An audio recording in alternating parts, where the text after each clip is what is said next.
എല്ലാവർക്കും സുഖമല്ലേ? ഞാൻ ഇപ്പോൾ ഉള്ളത് കാസർഗോഡാണ്. ഇവിടെ വീണ്ടും പറമ്പിലെത്തി. 4 മാസം കഴിഞ്ഞു ഞാനിവിടെ വന്നിട്ട്. അപ്പം മഴയായിട്ട് റബ്ബറിനെല്ലാം വളമിടാനൊക്കെ വന്നതാണ്. മഴയാണ്. മഴ പെയ്യും, അതുപോലെ നിൽക്കും, പിന്നെയും മഴ പെയ്യും, അതുപോലെ നിൽക്കും. രാത്രി ഭയങ്കര പെയ്ത്തായിരിക്കും.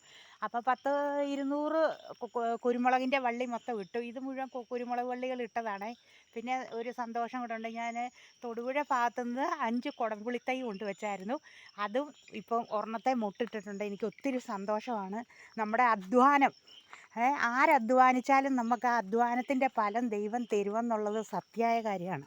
ഇല്ലേ? ഏത് കുന്ന് പ്രദേശവും നിരപ്പാക്കും എന്ന് പറഞ്ഞിട്ടുണ്ട്. ഏത് മലമ്പർവ്വതങ്ങളും ഏത് കുന്നും നിരപ്പാക്കുമെന്ന് ദൈവം പറഞ്ഞിട്ടുണ്ട്. നമ്മൾ അധ്വാനിച്ചാൽ നമുക്കതിനുള്ളത് കിട്ടും. അപ്പോൾ ഈ പുളി ഞാൻ നാട്ടിൽ നിന്ന് കൊണ്ടുവച്ചതാണ്. 5 ഓടുണ്ട്. അപ്പോൾ ഇത് മുട്ടിട്ടിട്ടുണ്ട്. അപ്പോൾ ഒരു വലിയ സന്തോഷമായി. അതുപോലെ തന്നെ മുളകെല്ലാം തിരിയിട്ടിട്ടുണ്ട്. ഇപ്പം ഞങ്ങൾ മുളകിൻ്റെ തൈ വെട്ടി വെച്ചിട്ടുണ്ട്. ഞാനും മോനും കൂടെയാണ് വന്നിരിക്കുന്നത്. അപ്പം ഇത് കണ്ടോ, വാറ്റുപാറ എടുത്തിട്ട് ഇതൊക്കെ റബ്ബർ വെട്ടാറായതാണ്. ഇതെല്ലാം വെട്ടാറായ റബ്ബറാണ്. അപ്പോൾ ഇത് കണ്ടോ. അപ്പോൾ കുരുമുളകിൻ്റെ വള്ളി ആങ്ങളയുടെ അടുത്ത് പോയിട്ട് ചുമന്ന് കൊണ്ടുവന്നിട്ട് കട്ട് ചെയ്ത് വെച്ചേക്കുന്നതാണിത്. അതുപോലെ കഷ്ടപ്പെടുകയാണ്. 5 ദിവസമായി. അപ്പോൾ തൈകൾ ഇത് കണ്ടോ, ഇങ്ങനെ ബഡ് ചെയ്ത് ഞാൻ തന്നെ വെച്ച കൊടികളാണ്. ഇപ്പം ആകാശമുട്ടയായിരിക്കുന്നത്. ഇത് കണ്ടോ. നമ്മൾ വേറെയുള്ള പണിക്കാരെ ഏൽപ്പിച്ചാൽ അവർ ചെയ്യുമോ? ഇല്ല. ഇത് കണ്ടോ, ഇങ്ങനെ വെട്ടി ഇതുണ്ട്. ഞാൻ എൻ്റെ മുഖം കാണിക്കാത്തത്, ഞാനിപ്പം പണിയും കഴിഞ്ഞിട്ട് നിൽക്കുകയാണ്. ദേഹം മുഴുവൻ മണ്ണാണ്. പിന്നെ ഞാൻ നല്ല ഡ്രസ്സൊക്കെ ഇട്ടിട്ട് വരുന്ന ദിവസം ഞാൻ വീഡിയോ ആയി വരും. അപ്പം നിങ്ങളെല്ലാവരും കാണുക, ലൈക്ക് ചെയ്യുക, ഷെയർ ചെയ്യുക. എൻ്റെ അധ്വാനത്തിൻ്റെ ഫലമാണ്. ഇത് കണ്ടോ. പിന്നെ ഇത് കണ്ടോ, ഇത് തേക്കും തൈ ആണേലും അതുപോലെ കൊണ്ട് ഞാൻ നിറച്ച് വെച്ചിട്ടുണ്ട്. തൈകൾ മൊത്തം വെച്ചിട്ടുണ്ട്. ഇത് മുഴുവൻ അങ്ങ് മണ്ട വരെ തൈയാണ്. ഇതുകൊണ്ട് മുഴുവൻ ഞങ്ങൾ കാട് വെട്ടി തീർന്നു. മോനാണ് വെട്ടിയത്. ഞാനും മോനും കൂടെ. ജോലിക്ക് പോകുന്നവനെ ബാങ്കിൽ ജോലി ചെയ്യുന്ന മോനായിരുന്നു. അവനിപ്പോൾ ഇറങ്ങി.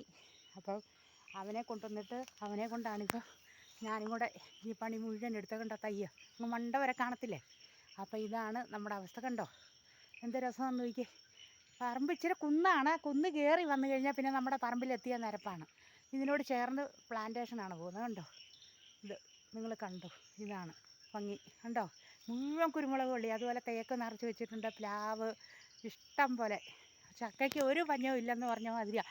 വന്നപ്പോഴും ചക്കയുണ്ട് ഇഷ്ടം പോലെ. അതുപോലെ ചെറിയ ഇതിൻ്റെ ഇടയ്ക്കൂടെ ചെറിയ തൈകളുണ്ട്. അപ്പോൾ പശു തിന്നിട്ട് ഇടയ്ക്ക് ഈ തൈകൾ പിന്നെ വളരാതെ നിന്നപ്പോൾ ഞാൻ എന്ത് ചെയ്തു, അതിനിടയ്ക്കൂടെ ചെറിയ ചെറിയ തൈകൾ വെച്ച് കൊടുത്തു. ഇത് കണ്ടോ. അപ്പോൾ ഇടയ്ക്ക് ചെറിയ തൈ വെച്ചതാണിത്.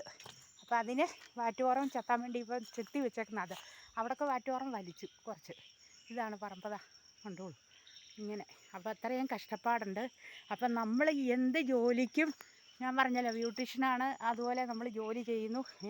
അതിനൊരു നാണക്കേടുമില്ല മക്കളെ. നിങ്ങൾ ഇറങ്ങി, മഴയാണേലും തോരുന്നതനുസരിച്ച് എല്ലാവരും കഷ്ടപ്പെട്ടാൽ നമുക്ക് എന്തെങ്കിലും ദൈവം ഇതിൽ നിന്ന് തരും. അതുപോലെ 6 ഓട് തെങ്ങുണ്ട്. അപ്പം തെങ്ങിനെല്ലാം വളം വാങ്ങിച്ച് വെച്ചിട്ടുണ്ട്, ഇടണം. ഇതുണ്ട്, തെങ്ങങ്ങ് മുകളിലേക്കാണ്, അങ്ങ് മണ്ടയിലേക്ക്. ഇപ്പോൾ ഇരുട്ടി തുടങ്ങി. അപ്പോൾ എനിക്ക് അങ്ങോട്ട് പോകാൻ പറ്റില്ല. അപ്പോൾ ഞാൻ വീഡിയോ ഇട്ടിട്ട് ഒത്തിരി ദിവസമായി. ഞാൻ ഓരോ തിരക്കിലായിപ്പോയി. അതാണ് പറ്റിയത്. കണ്ടോ തൈകൾ, കണ്ടോ ഇതാണ് തൈകൾ. അങ്ങ് മണ്ടയിലേക്കുള്ള സ്ഥലങ്ങളാണ്. കണ്ടോളൂ. അപ്പോൾ എല്ലാവരും ലൈക്ക് ചെയ്യുക, ഷെയർ ചെയ്യുക. എല്ലാവർക്കും സുഖമെന്ന് കരുതുന്നു. മഴയൊക്കെയാണ്. എല്ലാവരും കുളത്തിലും ആറ്റിലൊക്കെ പോകാതിരിക്കുക. പിന്നെ ഇപ്പോൾ മലപ്പുറം ജില്ല മുഴുവനൊക്കെ നിപ്പയുണ്ടെന്ന് പറയുന്നില്ലേ? അപ്പോൾ എല്ലാവരും ശ്രദ്ധിക്കുക, മാസ്ക് ധരിക്കുക. അതുപോലെ മഴ അധികം നനയാതിരിക്കുക. അപ്പം നമ്മളെ തന്നെ ശ്രദ്ധിക്കുക. അപ്പോൾ വേറെ ആരും കൂട്ടുവരില്ല. നമ്മളെ ശ്രദ്ധിച്ചാൽ മാത്രമേ നമുക്ക് മുന്നോട്ട് ജീവിക്കാൻ പറ്റുള്ളൂ. അപ്പോൾ എല്ലാവർക്കും നല്ലത് വരട്ടെ, നല്ലത് മാത്രം വരട്ടെ. അപ്പം ഞാൻ രണ്ടിലെയും പാട്ടുമായി ഇതാ വരുന്നത്. അതുപോലെ താഴത്തെ ഒരു 3-4 പട്ടികളുണ്ട് കേട്ടോ.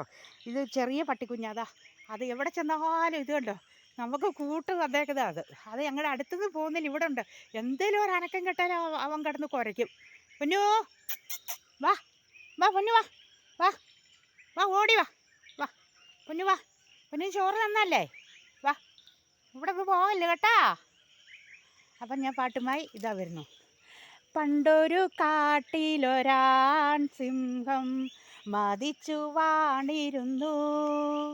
ജീവികൾക്കെല്ലാം ശല്യമായി എങ്ങും മേഞ്ഞിരുന്നു സിംഹം. മതിച്ചു വാണിരുന്നു. പണ്ടൊരു കാട്ടിലൊരാൺ സിംഹം മതിച്ചു വാണിരുന്നു. ജീവികൾക്കെല്ലാം ശല്യമായി എങ്ങും മേഞ്ഞിരുന്നു. സിംഹം മതിച്ചു വാണിരുന്നു.